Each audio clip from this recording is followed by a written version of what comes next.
अस्सलामुअलैकुम नाज़रीन, मैं हूँ रामीन सैयद और आप देख रहे हैं प्रोग्राम ज़ेरे बहस। नाज़रीन, 8 फरवरी को होने वाले इलेक्शंस और इसमें नून लीग को तवक्कुआत के बरक्स मेजॉरिटी ना मिलने के बाद से नवाज शरीफ साहब मंजर से गायब रहे हैं।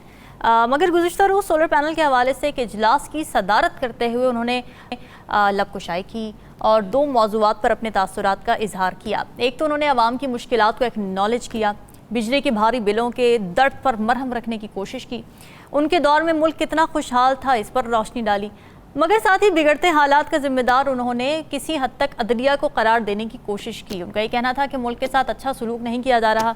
सड़क पर फिरते शख्स को कहा गया कि आओ हम तुम्हें इंसाफ देंगे, यानी उनका इशारा मखसूस नशिस्तों पर सुप्रीम कोर्ट की तरफ से PTI को जो रिलीफ मिला था उसकी तरफ था। इस पर ना सिर्फ नवाज शरीफ साहब बल्कि पूरी नून लीग ही तनकीद करती हुई नज़र आ रही है। मगर सवाल ये है कि नवाज शरीफ साहब मीटिंग्स के दौरान तो अपने जज्बात और एहसासात का इजहार कर देते हैं, मगर क्यों वो एक्टिवली सामने आकर पार्टी को डिफेंड नहीं कर पा रहे या सिस्टम की खामियां बबांगे दहल नहीं निकाल पा रहे, अपने मुतालिबात नहीं रख पा रहे। और जिस तरह पहले उन्होंने बड़ी दिलेरी से वोट को इज्जत दो का नारा लगाया था, मुझे क्यों निकाला का नारा लगाया था, ये नारे लगाने वाले नवाज शरीफ साहब आज इतने गुमसुम क्यों हैं, इसी पर बात करेंगे। प्रोग्राम के पहले हिस्से में हमें ज्वाइन कर रहे हैं सीनियर तजियाकार नजमुल साकिब साहब, राव खालिद साहब और साकिब बशीर हमारे साथ मौजूद हैं।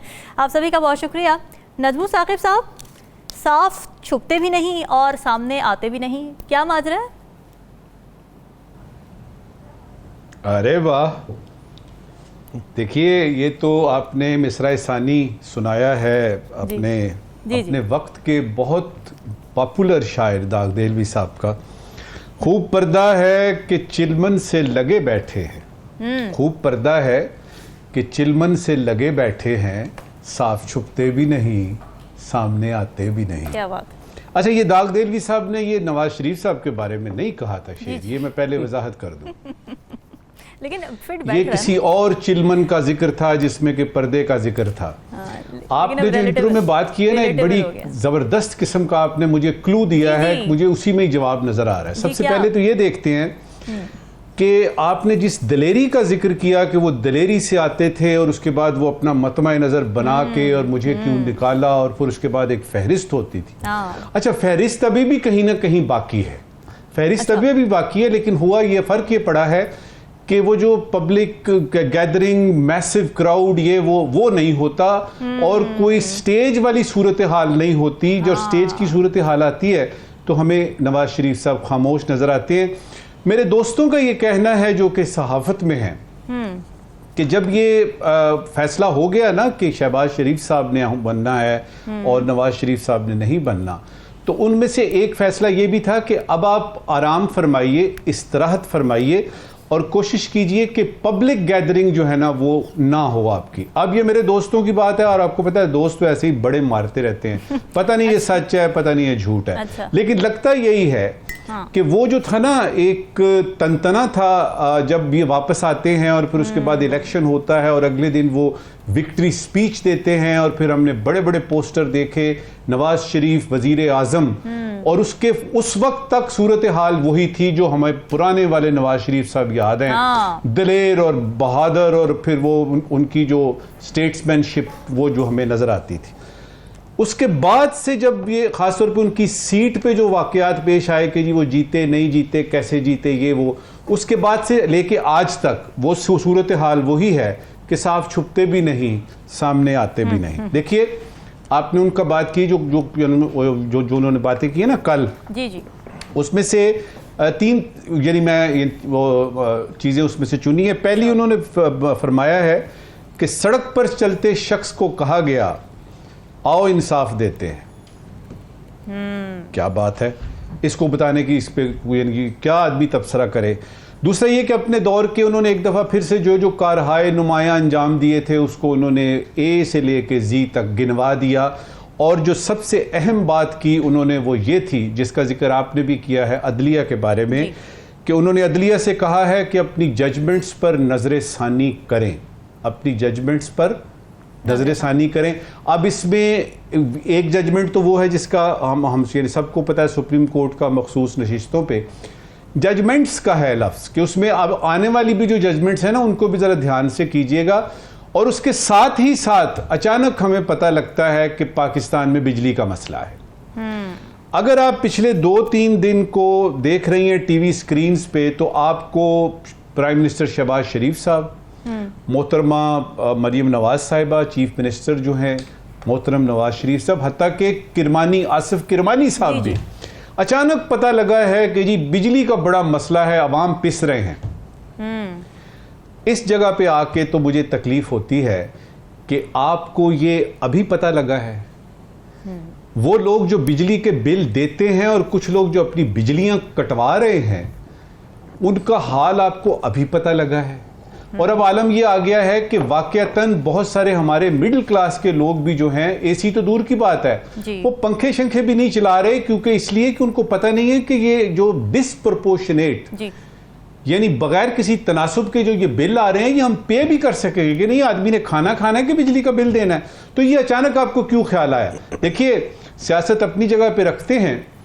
काश कि ऐसा हो कि मेरे मुल्क में या बाकी और भी हमारे जैसे और भी बहुत सारे मुल्क हैं, जब सियासतदान या जो ये बड़े बड़ी मसनदों पे बैठे हुए हमारे लीडर्स हैं, जब ये बात करते हैं तो उसको करके भी दिखाएं। कुछ ऐसा हो जाए कि जब ये सारे लोग बातें कर रहे हैं बिजली का बिल ये वो, करके कुछ दिखाते नहीं है, बयानबाजी होती है और उसके बाद अचानक जो है वो लोड शेडिंग शुरू हो जाती है और उसके बाद लोग भूल जाते हैं।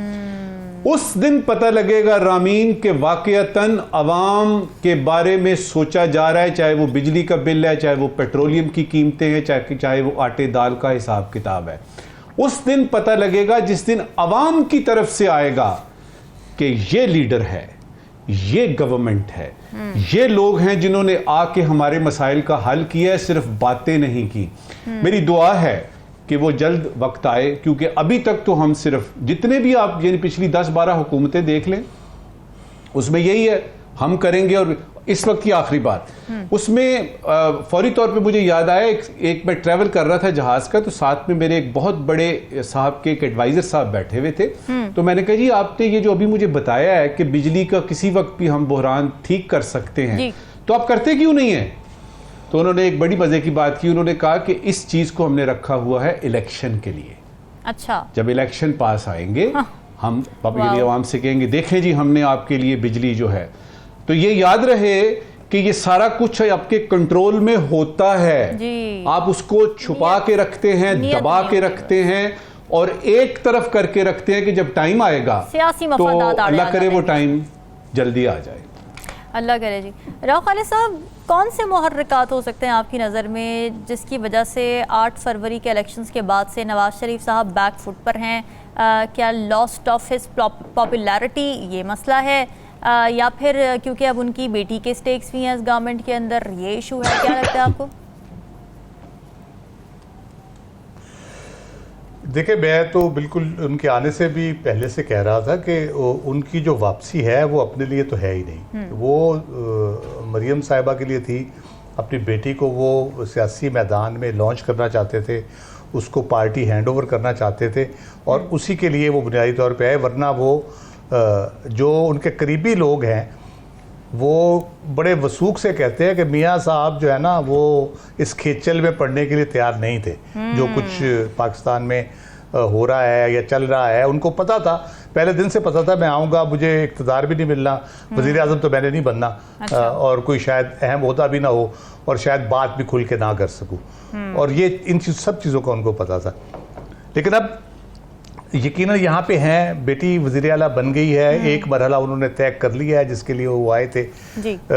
तो उसके बाद अब अगला मरहला ये है कि बेटी को पार्टी हैंड ओवर करनी है और वज़ीर आज़म भी बनवाना है। तो उसके लिए किस किस्म की कोशिशें हो सकती हैं? अच्छा, तो वो अभी सरे दस्त तो उनको लग रहा था कि अब हुकूमत है, कुछ अर्सा चलेगी, फिर मामला आगे को बनेंगे, फिर देखेंगे, करेंगे।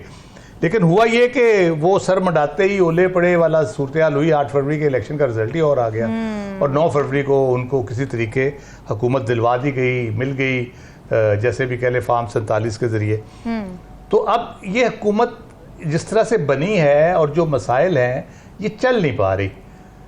तो अभी उनको खदशा ये लग रहा है कि रिजर्व सीट्स का फैसला आ गया, उधर से जो ट्रिब्यूनल्स हैं उनके फैसले अगर आने शुरू हो जाएंगे, वो 55 के करीब तकरीबन केसेस वहाँ पे हैं, कौमी असम्बली के और सूबाई असम्बली के भी हैं काफ़ी सारे।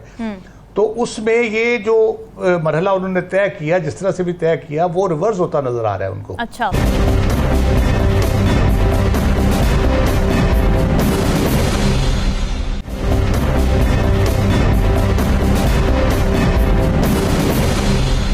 प्रॉब्लम ये है कि जब नवाज शरीफ साहब को रिलीफ मिल रहा था तब पीटीआई कह रही थी कि जी लाडलों वाला सलूक हो रहा है। अब पीटीआई को रिलीफ मिल रहा है तो नवाज शरीफ साहब कह रहे हैं कि जी सड़क पर चलते हुए लोगों को इंसाफ दिया जा रहा है। ये कितनी ज्यादा ये प्रॉब्लमेटिक बात है ना, यही ना, बिल्कुल दुरुस्त कहा उन्होंने, यूज किया जाता वो है। हमें बार बार ये लीडर हमें बार बार बावर कराते रहे कि आप एक दूसरे दर्जे के शहरी हैं, पाकिस्तानी अवाम, आपकी पाकिस्तान में प्रॉपर्टी, आप दूसरे दर्जे के शहरी हैं। अगर आपकी लंदन में प्रॉपर्टी होगी, अगर आप लंदन में रहेंगे, आपके बच्चे भी वहाँ के शहरी होंगे, तो फिर आपको इंसाफ दिया जा सकता है, वरना सड़क पे चलने वाले बंदे के लिए ये मुयस्सर नहीं हो सकता। ये क्यों दे दिया गया, यकीनन उनका दुख आप समझ सकते हैं जी।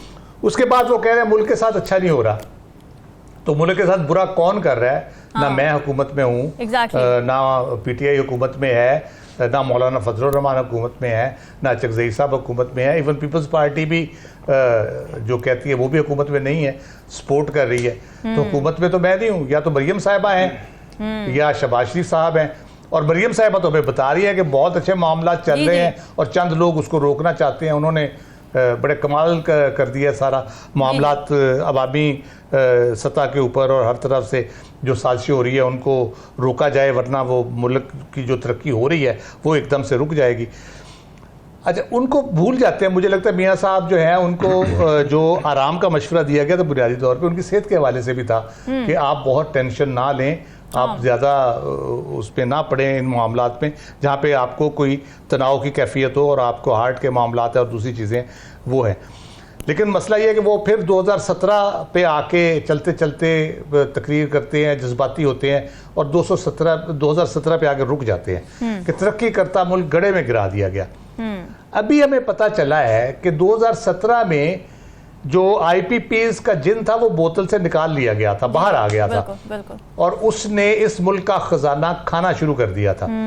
अब वो खजाना तकरीबन खत्म हो चुका है, अब वो अवाम को खाने के चक्कर में हो गया है। उन्होंने अवाम को खाना शुरू कर दिया है। और उसमें सबसे इंटरेस्टिंग बात जो IPPs के सिलसिले में अभी तक जो सामने आई है वो ये है कि 40 या 50% जो है वो गवर्नमेंट के हैं IPPs, और उनको कैपेसिटी पेमेंट की जा रही है जी। अब मुझे बताएं, जो दुकानदार अपने गले से पैसे चोरी करके ले जाता हो उसका कारोबार कैसे चलेगा? हमारे तो अपने गले से निकाल के हम अपने उधर डाले जा रहे हैं, खजाने से निकाल के अरबों खरबों रुपए, तो ये मुल्क कैसे चलेगा? तो ये इस किस्म की सूरत हाल में जब आप होते हैं तो फिर आपकी बयानबाजी, आप बयानियाँ बनाने की कोशिश करें, आप कुछ भी करें, वो कामयाब नहीं होता। अब हो ये रहा है क्योंकि उनको नज़र आ रहा है आगे का मंजरनामा। राना सनाउल्लाह साहब अभी भी बोल रहे हैं कि हम वो बाहर आएगा तो हम अंदर हो जाएंगे। खुर्रम दस्तगीर साहब PDM 1 की गवर्नमेंट में बता चुके हमें कि क्यों इमरान खान के खिलाफ उनको कॉन्फिडेंस आई थी। तो वो जो ख़तरा है ना, उसकी वजह से बुनियादी तौर पे ये सारे मामलात हो रहे हैं, और अभी कुछ बन नहीं रहा तो कोशिश कर रहे हैं कि कोई ऐसा बयानिया हम खड़ा कर लें जिसकी वजह से हम आगे चल सके। लेकिन होता ये है कि आप जिस तरह से मर्जी कोशिश कर लें, अदलिया को बुरा भला कहें, मुक्तदरा को बुरा भला कहें, इमरान खान के खाते डाल दें सारा कुछ, लेकिन लोगों की हमायत के बाद ही कुछ आपका बन सकता है। आपके जो बयान है, मे भी मुस्लिम लीग नून का वर्कर भी अब शायद उस तरह नहीं सुन रहा, क्योंकि जिस महंगाई के तूफान का उसको सामना है, जिस किस्म की सूरत हाल से वो गुजर रहा है मुल्क के अंदर, वो भी शायद आपसे उस तरह कन्विंस नहीं होगा। इसलिए ये बयानिया शयानियाँ बनाने की कोशिश नाकाम होगी, चाहे मरियम साहिबा करें, चाहे मियाँ नवाज शरीफ करें। अवाम को रिलीफ जब तक नहीं मिलेगा, मुल्क के हालात ठीक नहीं होंगे, माशी मसाइल ठीक नहीं होंगे, आप जिस तरफ मर्जी खींचने की कोशिश करें इसको, ये गाड़ी आगे चलने वाली नहीं है। आपको अवाम को फेस करना चाहिए। मैं बार बार कह रहा हूँ, जल्दी से जल्दी आप इसको रियलाइज़ करें कि जो पॉलिटिकल सिचुएशन है मुल्क की, वो आप ठीक नहीं कर सकते, माशी सूरत हाल आप ठीक नहीं कर सकते। इसलिए बेहतर है कि कोशिश करें कि ऐसी सूरत हाल पैदा करें कि मुल्क सही सिमत में अगर चल सकता है, जिन बुनियादों पे, उसकी तरफ लौटने की कोशिश करें, बजाय इसके कि आप अदारों पे इल्ज़ामात लगाते रहें।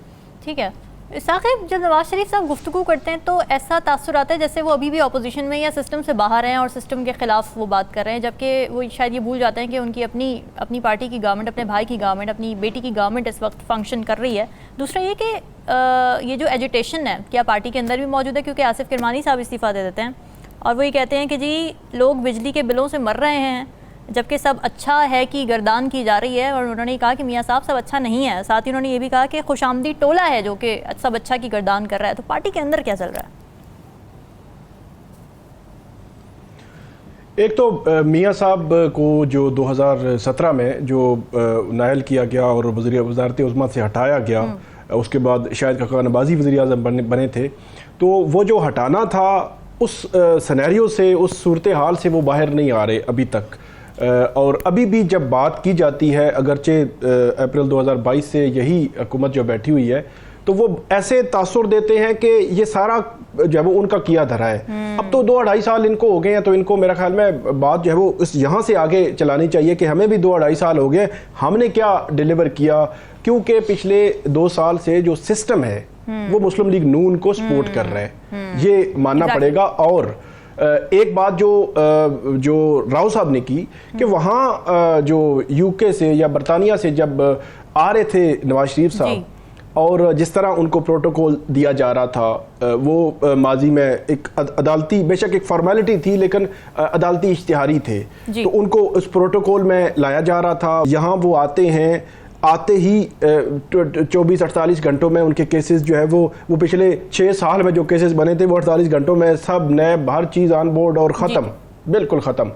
तो ये जो चीज़ें थी ना, ये डिजिटल दौर है, ये हर बंदे को समझ आ रही होती है कि क्या हो रहा है, मुल्क में क्या हो रहा है। तो यहाँ की आवाम का एक अलमिया कहे या जो भी कहे, जो मज़ाहमत है ना उसको सपोर्ट करते हैं, मज़ाहमत करने वाले को, वो जैसा भी हो वो, मतलब अब यहाँ महंगाई भी है, बेरोजगारी भी है, मसाइल भी हैं मुल्क में, माशी सूरत हाल भी कोई अच्छी नहीं है, लेकिन इस दौरान जो पब्लिक का जो आप सपोर्ट देखेंगे ना, वो उसी को सपोर्ट मिलेगी जो मज़ाहमत की तरफ जाता है। वो झूठा सच्चा जैसा तैसा वो बयानियां बनाकर लाएगा। आप देखेंगे इमरान खान साहब ने अब्सोल्युटली नॉट कहा, जैसा भी कहा उसके पीछे जो कुछ भी था, तब से लेकर अब तक पब्लिक उनके साथ। और अप्रैल 2023 या मार्च 2023 की अगर 22 की बात करें, तो उस वक्त जब पीटीआई की गवर्नमेंट जा रही थी और उनके 20-22 एमएनए छोड़ रहे थे, तो उससे पहले का सिनेरियो आज अगर किसी से पूछे ना, तो पीटीआई के एमएनए और एमपीएस ये कहते थे कि यार किसी और पार्टी में चले जाते हैं, हमें तो आवाम ने वोट देने ही नहीं है, कि हम डिलीवर नहीं कर सके। लेकिन जब वो मज़ाहमत की तरफ आए तो उसके बाद 8 फरवरी के इलेक्शन में आपने देख लिया। लेकिन नवाज शरीफ साहब 2019 का जो बयानिया था वो बयानिया खत्म हो चुका। वो बरतानिया से जब अक्टूबर 2022 में आते हैं तो वो बयानिया खत्म, सिस्टम उनको सपोर्ट कर रहा था, निगरान हुकूमतें जो है वो मुकम्मल उनको सपोर्ट कर रही थी और उनके मुखालफिन को मुकम्मल दबा रही थी। इसके बावजूद अवाम ने जो रिस्पांस दिया उनके लिए हैरान कुन था। अगली बात जो हैरान कुन है, नवाज शरीफ साहब जो है वो जब से आए हैं, पहले तो वज़ारत उज़्मा में नहीं आ सके, फिर ये पता चला कि वो मुतहरिक हो रहे हैं, वो जैसे ही सदर बनेंगे तो एक नई मुस्लिम लीग जो है वो नजर आएगी और उसमें जान पड़ जाएगी। सारी चीजें हमने सुनी, वो मुतहरिक होंगे, लेकिन वो भी तकरीबन 5-6 माह हो गए हैं, तो उसमें इतना वो तहरुक नजर नहीं आ रहा। तो जो मरियम नवाज साहिबा हैं, यकीनी तौर पर पीछे बैठकर वो उनकी अपनी पॉलिसीज तो दे रहे होंगे, लेकिन यह है कि फ्रंट फुट पे मुस्लिम लीग नून जो है वो एक कामयाब हुकूमत चलाती हुई नजर नहीं आ रही। आखिरी बात मैं यहां पे करूंगा, जिस वजह से ये सारी कंफ्यूजन है, परेशानी है, जो हुकूमत मरकज में है या पंजाब में, वो सिंपल और सादा सी वजह है कि वो कहते हैं कि ट्राइब्यूनल हो, 8 फरवरी के इलेक्शंस हो, मखसूस नशिस्तों वाला मामला हो, या जो साबिक वज़ीर आज़म इमरान खान है उनके केसेस हों, उन पे अदलिया बिल्कुल कुछ ना करे जी, हमें चलने दें। तो ये एक हैरान कुन मामला है। और इसी में शहबाज शरीफ साहब है, शहबाज शरीफ साहब, मरियम नवाज शरीफ और हमजा शहबाज, इन तमाम के केसेस ट्राइब्यूनल्स में है। तो ये एक मामला है नहीं है, तो मल्टीपल चीजें हैं जो परेशानी उनको लायक है, इस वजह से चीजें स्मूथ आगे जो है वो नहीं बढ़ पा रही। ब्रेक पे जाने, लेकिन नजमुल साकिब साहब आप कुछ कहना चाह रहे हैं, क्विकली कर दीजिए, मैंने ब्रेक पे जाना। एक क्विक रिमार्क, ये अभी साकिब बशीर साहब ने कहा कि जो मज़ाहमत करता है उसके पीछे अवाम जाती है। बात ये ठीक लगती है, लेकिन सोचने की बात ये है कि क्यों। उसकी वजह मुझे जो समझ में आती है वो ये है कि जो मज़ाहमत करने वाला है उसके जो भी वो बात कर रहा है या जो भी अमल कर रहा है उसमें अवाम को अपना दुख नजर आता है, अवाम को अपने मसाइल का हल मिलने की उम्मीद नजर आती है। इसलिए नहीं कि मज़ाहमत जो भी कर रहा है उसके पीछे, क्योंकि जो मफाहिमत कर रहा है वो तो उनके ये किसी काम का नहीं है, काम का तो वो है मज़ाहमत, उसी में उनको उम्मीद नजर आती है। यही वजह है कि करने वाले तमाम लीडर्स अल्टीमेटली कॉम्प्रोमाइज भी कर लेते हैं, मुफाहिम कर लेते हैं। ये हमारी बदकिस्मती है। नाज़रीन, डिस्कशन का सिलसिला जारी है, वक्त एक ब्रेक का। Stay with us.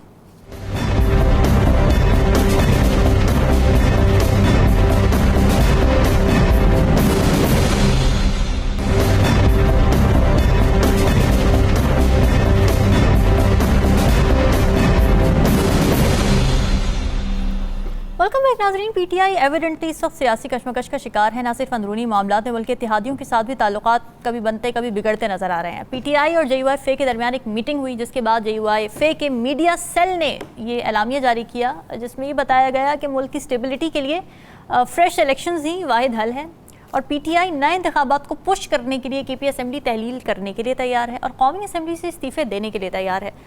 मगर इसका रिबटल फ़ौरन ही आ जाता है ख़ुद पीटीआई की तरफ से, जब चेयरमैन पीटीआई गौहर खान ये कहते हैं कि फजलुर रहमान ने असेंबलियाँ तहलील करने या इस्तीफ़ा देने के हवाले से हमारी कोई मुशावरत उनके साथ नहीं हुई है। तो राव खालिद साहब, ये क्या हुआ? क्या ये मिसअंडरस्टैंडिंग है, मिसकम्युनिकेशन थी या फिर कोई सियासी चाल है? देखिए, मैं तो 2-3 महीने से कह रहा हूँ कि जो हल है इस वक्त, जो सूरत हाल है, उसका नए इंतखाबात है और जितनी जल्दी उसकी तरफ जाया जाए वो बेहतर होगा, इससे पहले कि हम बिल्कुल पानी सर से ऊपर चला जाए। तो ये अगर कोई प्रपोजल दे रहा है, मेरा ख्याल है कि उसको भी अंडरस्टैंडिंग है सूरत हाल की। और लेकिन राव खालिद साहब, छोटा सा एक ज़िमनी सवाल आ गया मेरे जहन में यहाँ पे कि हम 8 फरवरी के इलेक्शन से पहले भी ना यही बात एग्जैक्टली कर रहे थे कि इलेक्शन हो जाएंगे तो सारे मामला हल हो जाएंगे। क्या गारंटी है कि फिर एक बार इलेक्शन हो और फिर वही सब कुछ ना हो जो कि पाकिस्तान की तारीख में बार बार होता रहा? अच्छा, मैं सिर्फ पाकिस्तान के इलेक्शन की बात नहीं कर रहा, दुनिया भर में जो है इंतखाबात जब होते हैं तो वो जितनी डिस्टॉर्शंस होती हैं, वो जो मुंतखब हुकूमत होती है, जो जेन्युइनली इक़्तिदार मुंतकिल जिनको होता है, तो उससे हल निकलते हैं, बातें आगे चलती हैं। इसी तरह जमहूरियत फ़रोग पाई है दुनिया में, इसी तरह जमहूरियत आगे चली है। अभी लंदन में हुए हैं इंतखाबात, आप देख लें, उसमें वो एक नए आइडियाज़ के साथ आ रहे हैं और नई चीज़ें करने की कोशिश कर रहे हैं। बाकी मुल्कों भी हुए हैं, अभी ट्रंप भी आएंगे, वहाँ से भी सूरत हाल होगी। तो ये इंतखाबात होना सिर्फ ज़रूरी नहीं है, इंतखाबात का साफ शफाफ होना और अवाम जिसको चाहते हैं उसका इक़्तिदार में आना ज़रूरी है। जब आप विल ऑफ द पीपल के खिलाफ आप जाएंगे तो उससे अनारकी पैदा होगी। और 8 फरवरी के इलेक्शन पे हम एक बुनियादी बात थी हमारी कि पॉलिटिकल स्टेबिलिटी आएगी। तो पॉलिटिकल स्टेबिलिटी को जब आपने आने ही नहीं दिया, 9 फरवरी को उसको आपने कुल्हाड़ा चला दिया उसके ऊपर, तो फिर वो सियासी इस्तेहकाम जब नहीं होगा, मुंतखब हुकूमत नहीं होगी, अवाम का जिस पर ट्रस्ट नहीं होगा, तो वो कैसे आगे चलेगी? यही हुकूमत अवाम का, इसको भरपूर एतमाद हासिल होता, शायद IMF का पैकेज भी लोग हजम कर लेते, शायद थोड़ी बहुत महंगाई का भी वो सह लेते, बल्कि हुकूमत शायद इस हद तक जाती ही ना कि किसी तरीके से, क्योंकि ये हुकूमत तो अपनी सर्वाइवल के लिए कर रही है, जितनी कोशिशें कर रही है कि सर्वाइवल हो जाए, भले कर्ज चढ़ जाए, भले लोग तबाह हो जाए, बर्बाद हो जाए, बिजली जितनी मर्जी महंगी हो जाए, किसी तरीके हम 2-3 साल गुजार ले, इमरान खान को साइड में कर ले किसी तरीके, और फिर देखेंगे क्या होता है। तो सर्वाइवल मोड में जब आप आते हैं पहले दिन से इलेक्शन के बाद, तो आप क्या बेहतरी करेंगे उसके बाद? ये खैर आपका ज़िमनी सवाल था, उसका लंबा जवाब हो गया। जी जी, कोई बात। मौलाना फजलुर रहमान साहब की बात हम करते हैं जी। फजलुर रहमान साहब एक बहुत सियाने सियासतदान हैं और मुमकिन है उन्होंने ये तजवीज़ दी हो उनको, क्योंकि PTI की तो हिस्ट्री है असम्बलियाँ तोड़ने की, तो उन्होंने शायद सोचा हो कि शायद इस दफ़ा भी काबू आ जाए, क्योंकि मौलाना फजलुर रहमान साहब को तो ना मरकज़ में ना KP में कोई उनकी तो गुंजाइश नहीं बन रही। तो फिर ये फजलुर रहमान साहब की ख्वाहिश है कि PTI असेंबलियां तोड़ दे, क्योंकि PTI ने तो डिनाई कर दिया। जी, उन्होंने डिनाई किया, लेकिन ऑब्वियसली कोई प्रपोजल तो होगी। PTI ने नहीं कही होगी तो इन्होंने प्रपोजल दी होगी और उसमें उन्होंने कहा होगा अच्छा हम सोचेंगे इस बारे में कि सूरत हाल अगर ऐसी बनती है, इस्तीफों की नौबत आती है, असेंबली तोड़ने की बात आती है, तो हम सोचेंगे इसके ऊपर। तो उनको उन्होंने इस तरह से बयान कर दिया जो मुझे लग रहा है बज़ाहिर। अच्छा। बात हुई होगी, ये नहीं कि बात नहीं हुई होगी। जब आप बैठते हैं ऑप्शंस पे डिस्कशन करते हैं, आप सारे पहलुओं से उसको ये देखते हैं कि किस तरह से होगा। लेकिन मुझे असल मसला ये नजर आ रहा है कि पीटीआई जो है, हाँ। 3 जमातों को तो उन्होंने पहले दिन से रूल आउट किया हुआ है, MQM, पीपल्स पार्टी और नून, इनके साथ अपने बात नहीं करनी। बाकी जमातों के साथ वो 2 कदम आगे बढ़ते हैं तो 3 कदम पीछे आ जाते हैं। ये अभी जो आपकी तहरीक तहफ़्फ़ुज़ आइन जो चल रही है, अचकज़ई साहब, उनके हवाले से कई दफ़ा हुआ, उनको जी इख्तियार दे दिया मुज़ाकरात करें, सारा बयान हो जाते हैं, उसके बाद जेल से इमरान खान साहब बयान दे देते हैं कि नहीं हमने किसी को इख्तियार नहीं दिया। तो इसी तरह से गुमगू की कैफियत चल रही है। कभी इसको कहते हैं जी अब ये मुज़ाकरात करेंगे, हुकूमत के लिए मुज़ाकरात की कमेटी बना दी गई, उन्होंने कहा जी इनसे तो हमने बात ही नहीं करनी, इनसे क्यों हम बात करें। कभी शबाशी साहब आके दावत देते हैं, उसके जवाब में आता है हाँ जी हम करेंगे, उसके बाद जेल से बयान आ जाता है। तो ये कंटिन्यूसली हम देखते हैं कि ये हो रहा है। और बल्कि अभी तक तो ये भी हो रहा था कि बहुत से फैसले जो पीटीआई के, जो आपने एक तहरीक तहफ़्फ़ुज़ आइन जब बनाई है और लीडरशिप वहाँ बैठी है आपकी, बाकी पार्टियां भी बैठी हैं, वो डिसाइड करते हैं, उसके मुताबिक आपको चलना चाहिए। लेकिन ये अपने तौर पे अलहदा एहतजाज का फैसला कर लेते हैं, आज हम इलेक्शन कमीशन के बाहर करेंगे, अब मैं सुप्रीम कोर्ट के बाहर करेंगे, अब हम तरनोल में जलसा करेंगे। तो अभी कल परसों जो इनका इजलास हुआ, मेरा ख्याल है उसमें थोड़ा सा कोई सिंक्रोनाइजेशन हुई है। 26 शायद जुलाई को इन्होंने कोई फैसला किया एहतजाज का, इमरान खान साहब की रिहाई के जुमे को, कमिंग फ्राइडे जो है, तो उसके हवाले से इन्होंने कुछ स्ट्रेटजी बनाई है। लेकिन मुझे नहीं लगता कि फिर ये ना हो कि जुमे से पहले फिर इमरान खान साहब का कोई बयान आ जाए कि जी मेरी रिहाई को छोड़े, आप मुल्क में जो है ना वो मैंडेट वापस लेने के लिए कोशिशें करें और उसको ऑल ओवर द प्लेस। अच्छा, इंतखाबात का मुतालबा उन्होंने भी किया अभी इमरान खान साहब ने। हाँ। जी जी, इंतखाबात का मामला उन्होंने भी अब किया है कि मुतालबा कर दिया इमरान खान साहब ने कि नए इंतखाबात हो। फजलुर रहमान साहब भी कह रहे हैं, अपोजिशन पार्टीज तकरीबन सारी कह रही हैं, और हुकूमत जिस किस्म की बातें अभी कर रही है, अभी ख्वाजा आसिफ साहब का बयान चल रहा है जो उन्होंने दिया है, जिसमें उन्होंने अपने उन आइनी जो उन्होंने कहा बुहरान की मजीद कह ले के कंटूर्स उन्होंने जाहिर किए हैं, जिसमें वो खदशे का इजहार कर रहे हैं कि 70 साल से जिस तरह पाकिस्तान में हो रहा है कि अचानक हादसा हो जाता है, यहाँ पे गवर्नमेंट तब्दील हो जाती है या नए लोग आ जाते हैं, नई शेरवानियाँ आ जाती है, नए लोग आ जाते हैं, और 70 सालों में नए सियासतदान और नए कारोबारी और बहुत से नए लोग दरियाफ्त हुए हैं। पता नहीं वो मियाँ साहब को अब पुरानों में गिन रहे हैं या वो 80s वाला ज़माना उनको याद है जब वो भी नए थे। इसी तरह से हादसे के नतीजे में वो सियासत में आए थे। ख्वाजा आसिफ साहब खुद भी उसी हादसे के नतीजे में ही आए थे। उनके वालिद साहब हालांकि थे सियासत में पुराने, लेकिन ये बैंक बंद हो गया था, BCCI जी BCCI बंद हो गया था, उसमें बड़े बड़े अफसर थे ये, तो वो बंद हो गया था। तो वो फिर उन्होंने सोचा कि चलो इससे बेहतर काम क्या हो सकता है कि सियासत ही शुरू कर दीजिए। मियां साहब के साथ फिर उन्होंने काम शुरू किया था। तो हादसात में सियासतदानों का जन्म लेना, बिजनेसमैनों का जन्म लेना और ये सारा, वो मेरा ख्याल है इमरान खान पे तो फिट नहीं आता, बाकी तकरीबन तमाम जमातों पे फिट आता है। लेकिन आखिरी बात मैं ये कर दूं कि आप जो मर्जी कर ले, इमरजेंसी प्लस आर्टिकल 6 PTI पे बैन, ये इससे ये मुल्क का हल नहीं निकलेगा। इसका इलाज यही है कि आप फेयर एंड फ्री इलेक्शन कराएं और जो हकदार है, जो जिसको अवाम में एतमाद देते हैं, उसको आप इक़्तिदार में बिठाएं और उसके ज़िम्मे फिर लगाएं कि वो मुल्क की हालात को ठीक करे, और फिर लोग ही फैसला करें कि उसने सही किया या नहीं किया। अगर हम इन गेमों में पड़ रहे हैं कि 2 साल 3 साल 2.5 साल 4 महीने, तो फिर ये काम नहीं चलेगा। 70 साल नहीं चलो तो आगे भी नहीं चलेगा। एग्जैक्टली। नजमुल साकिब साहब, अगर ये ऑप्शन टेबल पर है भी पीटीआई की कि वो केपी असम्बलियाँ और कौमी असम्बली से इस्तीफे दे दे, केपी असम्बली तहलील कर दे, तो क्या आपको लगता है कि इस ऑप्शन को उनको अल्टीमेटली यूटिलाइज करना पड़ेगा या उनको यूटिलाइज करना चाहिए? And is it the only way to get free and fair and fresh elections? देखिए, इसका जवाब तो फौरी तौर पे यानी पीटीआई के जो आपके केपी के हैं लीडर्स, उनकी तरफ से आ गया। गौहर साहब ने भी ये कह दिया कि जी ऐसा कोई इरादा हमारा नहीं है, और ये जब वक्त आएगा, जब देखी जाएगी तो उस वक्त फिर देखेंगे।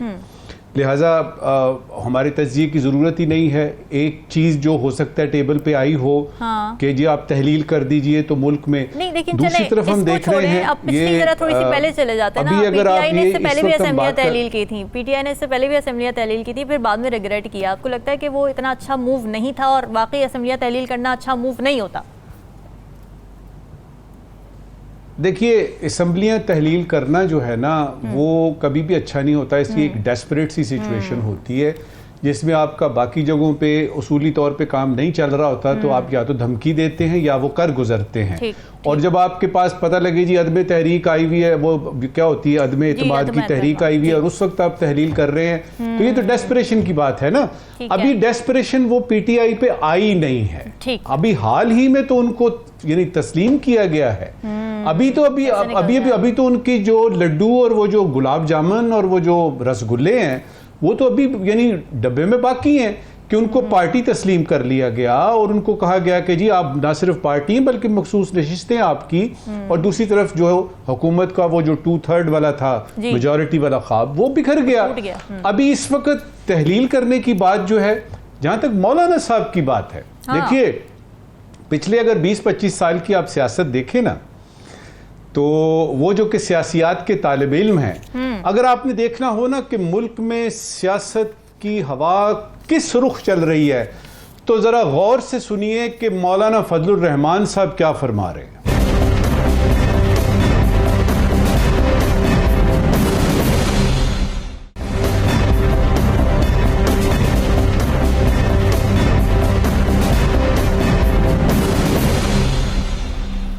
वेलकम बैक जी। जर्मन शहर फ्रैंकफर्ट में अफगान शहरियों की तरफ से पाकिस्तानी कौंसल खाने पर आज पथराव किया गया और पाकिस्तानी परचम उतारने का अफसोसनाक वाक़या भी पेश आया, जिसकी वीडियो भी सोशल मीडिया पर वायरल हो रही है। और रिपोर्ट्स ये भी बता रही हैं कि अफगान बाशिंदों ने पाकिस्तानी परचम जलाने की भी कोशिश की। पाकिस्तानी सफारती हुकाम ने फ्रैंकफर्ट में पेश आने वाले इस अफसोसनाक वाक़े पर जर्मन वज़ारत ख़ारिजा से एहतजाज किया है और तहकीकात का मुतालबा किया है। तर्जुमान दफ्तर ख़ारिजा मुमताज़ ज़हरा बलोच की जानिब से जो बयान जारी किया गया, उसमें पाकिस्तान ने जर्मनी की हुकूमत से ये मुतालबा किया है कि वो वियना कन्वेंशंस के तहत जो उनकी ज़िम्मेदारियाँ बनती हैं डिप्लोमेटिक, उनको पूरा करे। नजरुल साकिब साहब, ये जो वाक़या पेश आया है, इसको आप पाक अफगान ताल्लुकात के तनाजुर में किस नज़र से देख रहे हैं? बहुत ही आला किस्म का सवाल है। सबसे पहले तो इसकी अहमियत की तरफ तवज्जो देते हैं कि ये जो वाक़या पेश आया है इसकी अहमियत क्या बनती है, फिर उसके बाद आपके सवाल की तरफ और वियना कन्वेंशन की तरफ आते हैं। देखिए, ये कोई बोट्सवाना या टोगो या बर्किना फासो नहीं है। जिस मुल्क में ये वाक़या पेश आया है वहाँ पे डेमोक्रेसी है, वहाँ पे रूल ऑफ लॉ है, वहाँ पे हिसाब किताब से लोग चलते हैं। ये यूरोप का एक ताकतवर तरीन जो 3-4 मुल्क हैं उसमें आता है, ये जर्मनी की बात हो रही है। इसलिए इसकी अहमियत इसलिए भी बनती है कि ये वो मुल्क है जहाँ पे के बहुत ज़्यादा जो है वो डेमोक्रेसी के बारे में या रूल ऑफ लॉ को वायलेट करने के बारे में कोई खबरें हमें मिलती नहीं है, सुकून है। अब उसमें ये पेश आता है वाकया। याद रहे कि ये फ्रैंकफर्ट जो है वहाँ पे हमारी कॉन्सुलेट है, हमारी एम्बेसी जो है ना जहाँ पे सफ़ीर बैठते हैं वो है आपकी बर्लिन में। ठीक है। अच्छा, अब ये है कि सबसे पहले तो ये तय करते हैं कि जब किसी सिफारत खाने के अंदर कोई बंदा आता है बगैर सफ़ीर या कौंसल जनरल की इजाज़त के, तो उसका मतलब क्या है? उसको हम ट्रेस पासिंग कहते हैं। वो ट्रेस पासिंग इसलिए होती है कि अगर आपका सिफारत खाना है ना या आपका कौंसलेट है, तो उसकी दीवारों के अंदर जो पूरा इलाका है वो पाकिस्तान होता है वो जर्मनी में, है वो फ्रैंकफर्ट में, है वो बर्लिन में, लेकिन उसके अंदर जो है आपने भी देखा होगा ये कि ये जो हमारे ढाका में हमारे तलबा जो फंसे हुए हैं इस वक्त वो सफ़ीर के घर में है, सिफारत खाने में है, इसका मतलब है वो पाकिस्तान में है ऑलरेडी। तो ये याद रहे कि यानी जो आपका वियना कन्वेंशन वगैरह वो जिसका जिक्र आपने किया है ना, उसके तहत वो बाउंड्रीज का मतलब होता है ये उस मुल्क का हिस्सा है। अब आप देख लीजिए कि कुछ जो हैं जो जिनको यानी फॉरेन ऑफिस ने कहा है गैंग ऑफ एक्सट्रीमिस्ट्स, ये आते हैं, ये चढ़ते हैं, पाकिस्तान का झंडा उतारते हैं और अफगानिस्तान का लगाने की कोशिश करते हैं। तो इसका मतलब है ये ट्रेस पासिंग है और उनके खिलाफ जर्मनी की हुकूमत को केस चलाना चाहिए बाकायदा। अब यह कि हम क्या कर सकते हैं? हम इसलिए कुछ नहीं कर सकते कि ये उस मुल्क में वाकया पेश आया है, हम उनके सफीर को बुलाएंगे, डिमाश कर देंगे। हम मेरे ख्याल में अगर आप मुझसे पूछे कि क्या होना चाहिए, देखिए ये सूरत हाल थोड़ी देर बाद ऐसा ना हो कि कोई धरना हो रहा हो यहाँ पे और बहुत सारे लोग इकट्ठे होकर कह रहे हो कि जर्मनी से ताल्लुकात यानी जो है वो बिल्कुल खत्म कर दिए जाएं और फलां और इधर के जर्मन के ये ना हो। उसको देखते हुए मेरी ये ठीक है। गुजारिश होगी कि पाकिस्तान के जो सफ़ीर हैं बर्लिन में, उनको वो अहकामात दे कि वो जाएं और जर्मनी के सफारत, वो जो फॉरेन ऑफिस है उसके दरवाजे पे बैठ जाएं जाके। ठीक है। उस वक्त तक ना उठें जब तक कि उनको ये यानी गारंटी नहीं मिलती कि इन बच्चों को, और उनकी सारों की शक्लें वहां मौजूद हैं, ये वहां के रहने वाले अफगानी हैं। और याद रहे कि एक रिपोर्ट में पढ़ रहा था कि इसमें जो उम्र है ना, वो 18 साल से लेके 22-23 साल 24 साल तक के ये नौजवान हैं।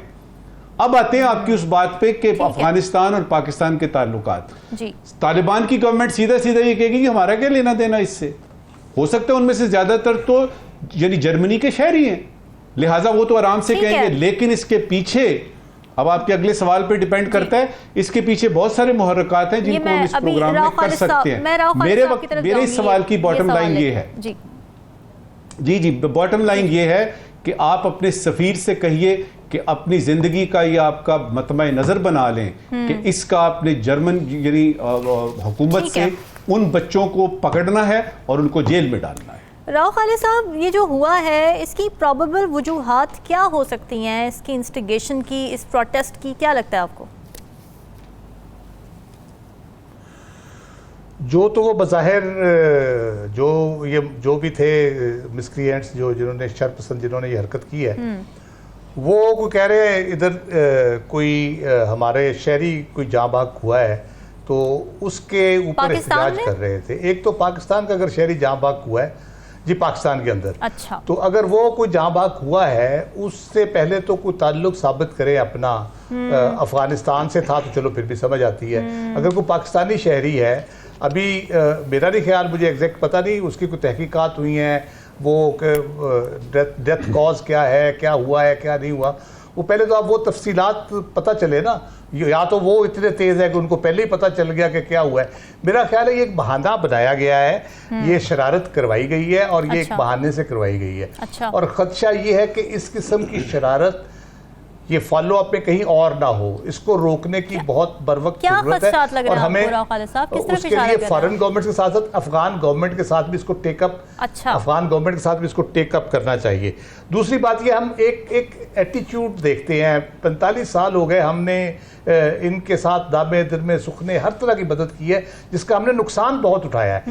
क्लाशनकोव कल्चर से लेके हीरोइन कल्चर तक हमने भुगता है। दहशत गर्दी में जितने हमारे सिक्योरिटी पर्सनल्स, हमारे फौजी, हमारे सिपाही जितनी जानों की कुर्बानियाँ दी हैं, जितने शहीद हुए हैं, हमारे आम शहरी जिस तरह से शहीद हुए हैं, लाख के करीब तादाद पहुंच चुकी होगी, तो उसका इतना हमने नुकसान उठाया। इसके बावजूद हमने इनकी हर तरह से मदद की, अभी तक कोशिश कर रहे हैं कि ये पुरअमन तरीके से रह सके।